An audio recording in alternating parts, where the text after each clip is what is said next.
بسم اللہ الرحمن الرحیم نحمدہ ونصلی علی رسولہ الکریم عن جابر رضی اللہ عنہ قال قال رسول اللہ صلی اللہ علیہ وسلم ما من مسلم یغرس غرسا الا كان ما اکل منہ له صدقۃ وما سرق منہ له صدقۃ وما اکل السبع منہ فهو له صدقۃ وما اکلت الطیر فهو له صدقة ولا يرزئه أحد إلا كان له صدقة۔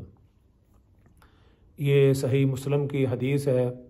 اس میں نبی کریم صلی اللہ علیہ وسلم نے ارشاد فرمایا، جو مسلمان درخت لگاتا ہے پھر اس میں سے جتنا حصہ کھا لیا جائے، یعنی وہ اس میں سے جو وہ کھا سکتا ہے وہ کھا لے، وہ درخت لگانے والے کے لیے صدقہ ہے۔ یعنی درخت لگانا بھی صدقہ ہے، یہ نبی پاک صلی اللہ علیہ وسلم نے ارشاد فرمایا۔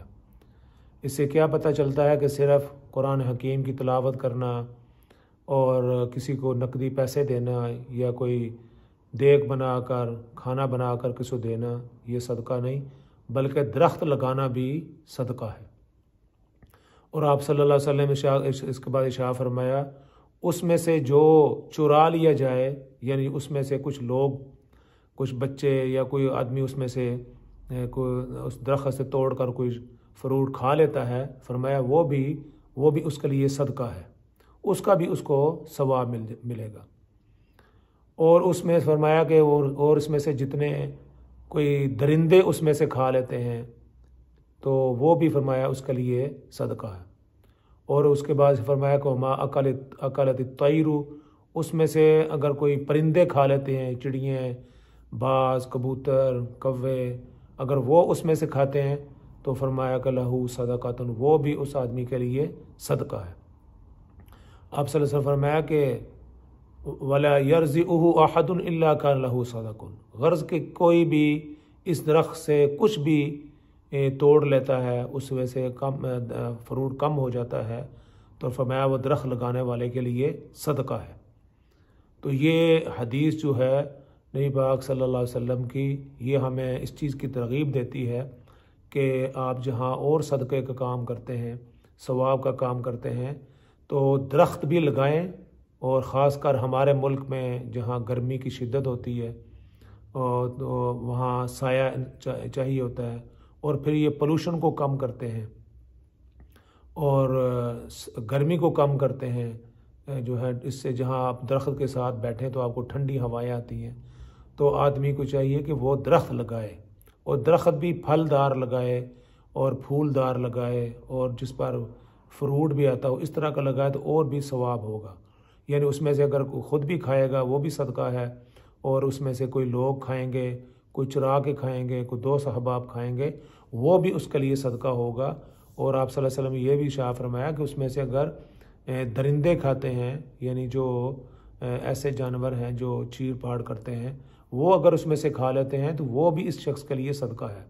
اور وما اکلت الطیر، اور اگر اس میں سے کوئی پرندے کھاتے ہیں تو وہ بھی اس کے لیے صدقہ ہے۔ اس کا غرض فرمایا کہ غرض کوئی بھی اس میں سے جو بھی توڑ کے آدمی کھا لے گا تو اس درخت لگانے والے کے لیے وہ صدقہ ہے اور اس کو اس کا ثواب ملتا رہے گا۔ تو آپ صلی اللہ علیہ وسلم نے اس کی ترغیب دی ہے کہ درختوں کو لگایا جائے، اور آپ صلی اللہ علیہ وسلم نے اس بات پر منع بھی فرمایا کہ جو بھی فوجیں، جو بھی حکومتی اہلکار جب بھی کسی جگہ جائیں اور کسی ملک پر حملہ کریں یا کوئی ایسا لڑائی جھگڑا ہو تو درخت کو نہ کاٹا جائے، ایسے درخت جو سایہ دار ہیں، پھلدار ہیں۔ تو اسلام نے ہمیں اس چیز کی ترغیب دی ہے کہ ہم درختوں کو بھی لگائیں۔ تو پاکستان کے اندر شجرکاری کی مہم جاری ہوتی ہے، وہاں اس وقت لوگ درخت لگاتے ہیں، تو اس سلسلے کو جاری رہنا چاہیے۔ دیکھا یہ گیا کہ جی ٹی روڈ کے اوپر یا جو دوسری سڑکیں دیہات کی طرف جاتی ہیں تو پوری سڑکیں جو ہیں خالی پڑی ہوتی ہیں، اور وہ سورج کی جو تپش ہے وہ جو بس کے اندر یا گاڑی کے اندر بیٹھے ہوتے ہیں ان کو محسوس ہوتی ہے۔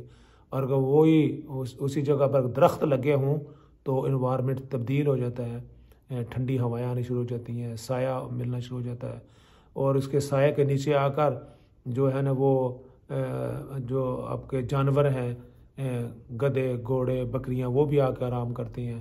کوئی مسافر گزر رہا ہے وہ بھی آ کر نیچے بیٹھتا ہے. اس طرح پرندے بھی آ کر درختوں پر بیٹھتے ہیں. تو ہر قسم کا اس سے دنیاوی فائدہ ہے اور دینی بھی فائدہ ہے، وہ آپ کے لیے اللہ رب العزت نے اس کے اندر ثواب رکھا ہے. تو اس چیز کی کوشش کریں کہ اپنے ارد گرد کا ماحول کو دیکھیں اور درخت لگانے کی کوشش کریں.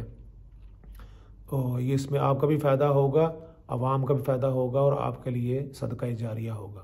اللہ تعالیٰ مجھے بھی اور آپ کو بھی اس کی توفیق عطا فرمائے. اس بات کو آگے بھی شیئر کریں تاکہ لوگوں تک یہ زیادہ سے زیادہ بات پہنچ سکے. والسلام علیکم ورحمۃ اللہ وبرکاتہ.